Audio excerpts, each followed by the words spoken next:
बामन भोलेनाथ अपनी पत्नी गौरा रानी को कैसे रिझाते हैं।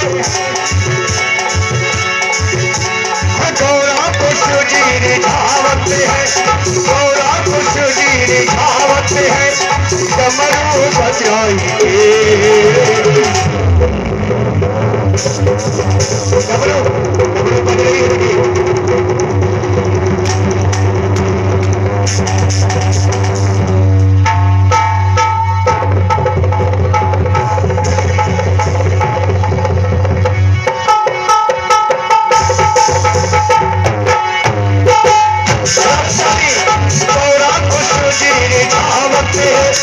डमरू बजाइए राधा को राधा को राधा को कान्हा रिझावते हैं, कोयले बजाइए राधा को कान्हा रिझावते हैं, कोयले बजाइए राम के कृपा से सब काम हो रहा है।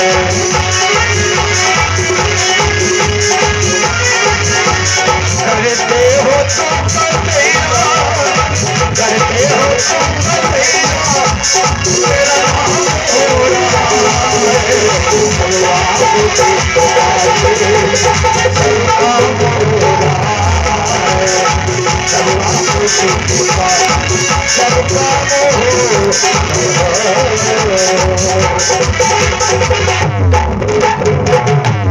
कन्हैया लाल की बोले द्वारकाधीश भगवान की। एक बार नारद बाबा का निमंत्रण सत्यभामा ने कर दिया, सुंदर भोजन कराया, का दक्षिणा मांग लो। नारद बाबा ने भगवान को ही दक्षिणा में मांग लिया। भगवान के बदले भगवान को लेके जब चल दिए नारद बाबा तो सत्यभामा रोने लगी। सत्यभामा रोने लगी कि नारद बाबा ने कहा कि मैं ऐसी दक्षिणा नहीं लेता, ऐसी दक्षिणा स्वीकार मैं नहीं करता। बोले कैसी? जिसमें आंसू टपकाए देने वाला आंसू टपकाने लगे तो ऐसी दक्षिणा का क्या लाभ। जो दिया जाए वो स्वेच्छा से दिया जाए। तो बाबा और कुछ मांग लो। सत्यभामा को धन का बड़ा घमंड है। मेरे पिताजी के पास श्यामांतक मणि है जो बहुत सोना देती है। नारद बाबा ने कहा भगवान के बदले में हमें सोना चांदी हीरे जवाहरात दे दो, लेकिन लेंगे भगवान के बराबर। अब एक पल्ले में द्वारकाधीश भगवान कन्हैया को बिठाला और दूसरे पल्ले में सोना चांदी भरना शुरू कर दिया। अब मायाधीश हैं जो भगवान। भगवान कैसे हैं? मायाधीश हैं, मायापति हैं भगवान। मायापति है ना, मायाधीश है भगवान। और उन्हें सत्यभामा तोड़ना कैसे चाहती है? माया से। और वो माया परमात्मा के सामने कैसे खड़ी होती है? मालूम है कैसे खड़ी होती है? देखी सबो वेद, देखिए सब वेद माया गाही, अति सभीत जोरे कर ठारी।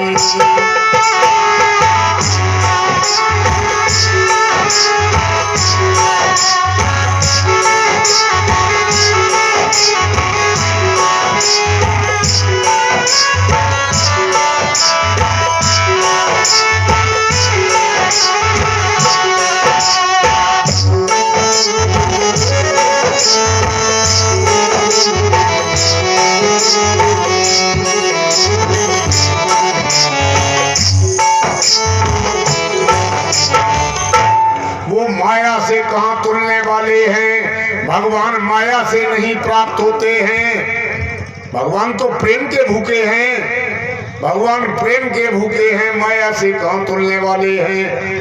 आज मैया सत्यभामा को गलती का एहसास होता है जब मैया रुक्मिणी के पास जाती हैं। रुक्मिणी से कहा, दीदी अपना सोना मुझे दे दो, मैं भगवान को तौल रही हूँ, नारद बाबा को दक्षिणा में दे दिया था। रुक्मिणी ने कहा, का बावरी हो गई हो,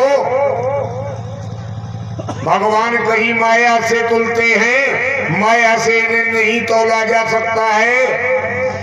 फिर कैसे होगा दीदी? बोले, ये तुलसी का पत्ता लिए जाओ। अब तुलसी का पत्ता जैसे ही तराजू में रखा तो भगवान ऊपर टंग गए और वो तुलसी का पत्ता वाला पल्ला नीचे आ गया। समस्त जो भी आभूषण रखे थे वो सब हटा लिए, भगवान का पल्ला फिर भी ऊपर टंगा रहा। नारद बाबा एक तुलसी का पत्ता लेकर ही रह गए। बोलिए मायाधीश भगवान की।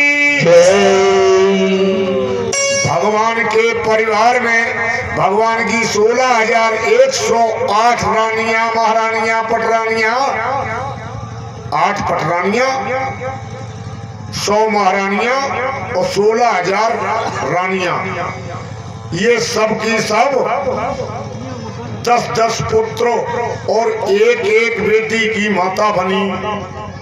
उन पुत्रों के 10-10 पुत्र और एक बेटी हुई। उन पुत्रों के भी 10-10 पुत्र और एक बेटी हुई। सब कितने हुए? 56 करोड़ यदुवंशी थे भगवान के परिवार के। कितने? 56 करोड़ यदुवंशी उस समय धराधाम पर थे।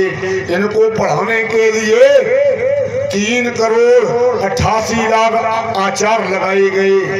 भगवान का इतना बड़ा परिवार है।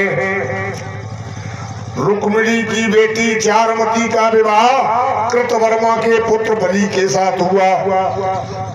रुक्मिणी के बेटे प्रद्युम्न का विवाह मायावती के साथ हुआ।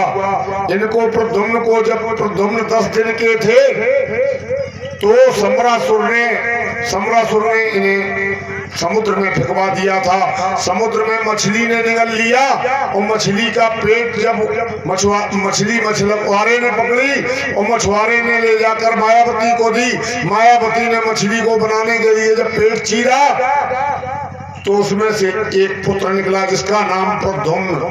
कहे भाई, शंकर भगवान की जब समाधि टिकाई थी कामदेव ने, तो कामदेव को भगवान शंकर ने रति को वरदान दिया था। क्या दिया था?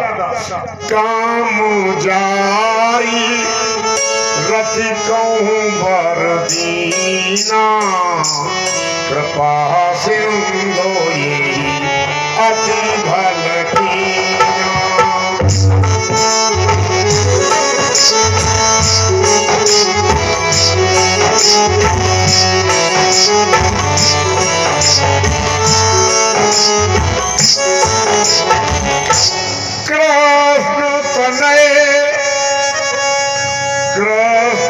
तनय हुई है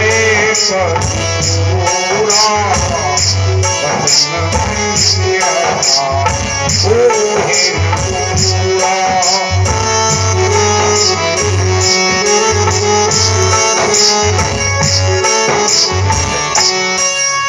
कृष्ण का बेटा तुम्हारा पति होगा। कृष्ण तनय हुए है पति तोरा।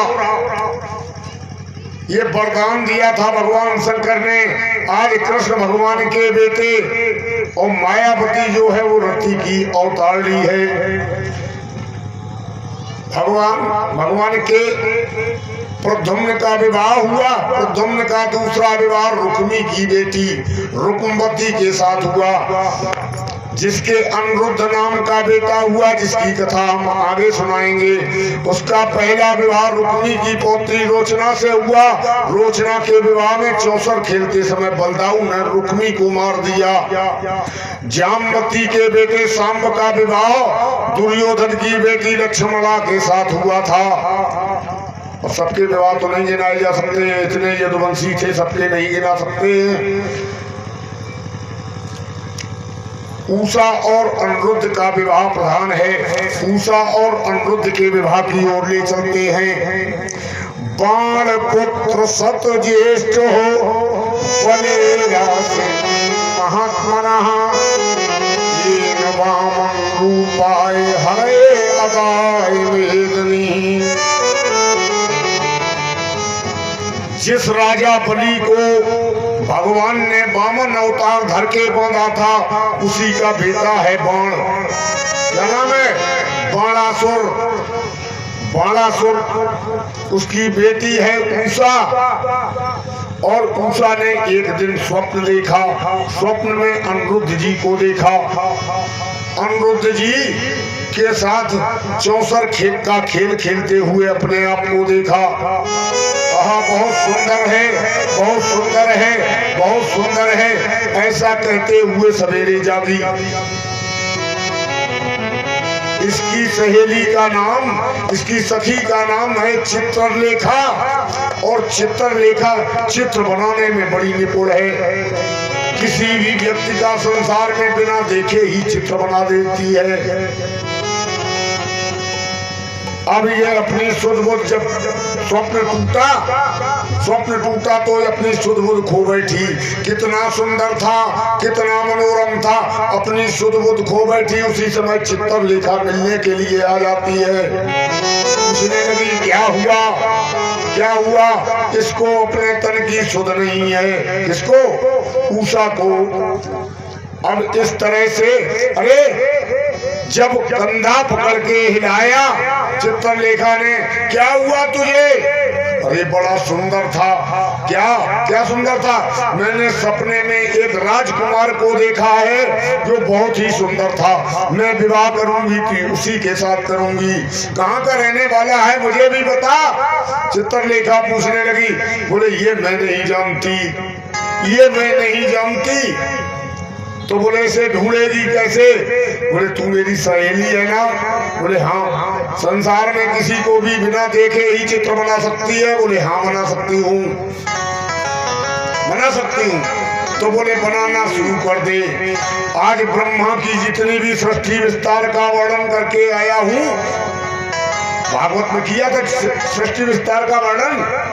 ब्रह्मा के मरिच के कश्यप के विश्वान के संज्ञा सूर्यदेव इच्छाक विकुक्ष कुकुत पुरंजय पुणे अनेना विश्वनंदी खडवांग धीरबाहु।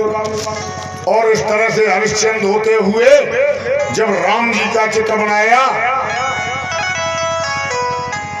उषा ने कहा इनमें से कोई नहीं है। अब सूर्यवंश का जब पूरा हो गया तो चंद्रवंश का शुरू कर दिया। चंद्रवंश के लोगों के चंद्र के बुद्ध इस तरह से बनाते हुए सभी के चित्र बनाए। यदु का चित्र बनाया। अब कृष्ण का जब चित्र बनाया, जैसे ही कृष्ण का चित्र बनाया तो उषा बोली कुछ कुछ ऐसा ही लगता है, कुछ कुछ ऐसा ही लगता है, लेकिन ये नहीं है। अब जब कृष्ण के बाद भगवान के बेटे अनिरुद्ध का चित्र जैसे ही उषा के सामने बनाया, उषा कहने लगी बस यही है। अरे ये तो द्वारकाधीश के बेटे अनिरुद्ध जी हैं। उषा ने बताया। बोले मुझे इनसे मिलना है। चित्रलेखा बड़ी निपुण है। चित्रलेखा चली, चील का स्वरूप धारण करके वही मिल गए नारद बाबा। कहाँ जा रही हो? अपनी सहेली का काम करने के लिए जा रही हूँ, अनिरुद्ध को लेके आना है। बोले ए चित्रलेखा तेरे पर खच्चे उड़ जाएंगे। क्यों? द्वारका के ऊपर चक्र का पहरा है और चक्र को कोई भेद नहीं सकता। फिर बाबा क्या करूं? बाबा ने कहा ऐसा कर, तू मेरा पीतांबर ले ले और पीतांबर ओढ़ के चली जा। नारद बाबा का पीतांबर ओढ़ लिया चित्रलेखा ने। और वो चक्र केवल मानता है तो पीतांबर को ही मानता है। किसको मानता है? पीतांबर को। पीतांबर पर आक्रमण नहीं करेगा। अब चित्रलेखा गई, अनिरुद्ध सो रहे थे, अनिरुद्ध को पलंग से उठा कर ले आई और कहा उषा के कमरे में ले जाके छोड़ दिया। अनिरुद्ध जी जागे तो अनिरुद्ध और उषा का प्रेम प्रसंग वही चलने लगा। 6 महीने हो गए, 6 महीने हो गए, न अनिरुद्ध जी को याद है, न भगवान के परिवार में किसी को याद है। एक दिन डाक विभाग के सबसे बड़े अधिकारी, डाक विभाग के सबसे बड़े अधिकारी कौन? श्रीमन नारायण नारायण नारायण लक्ष्मी।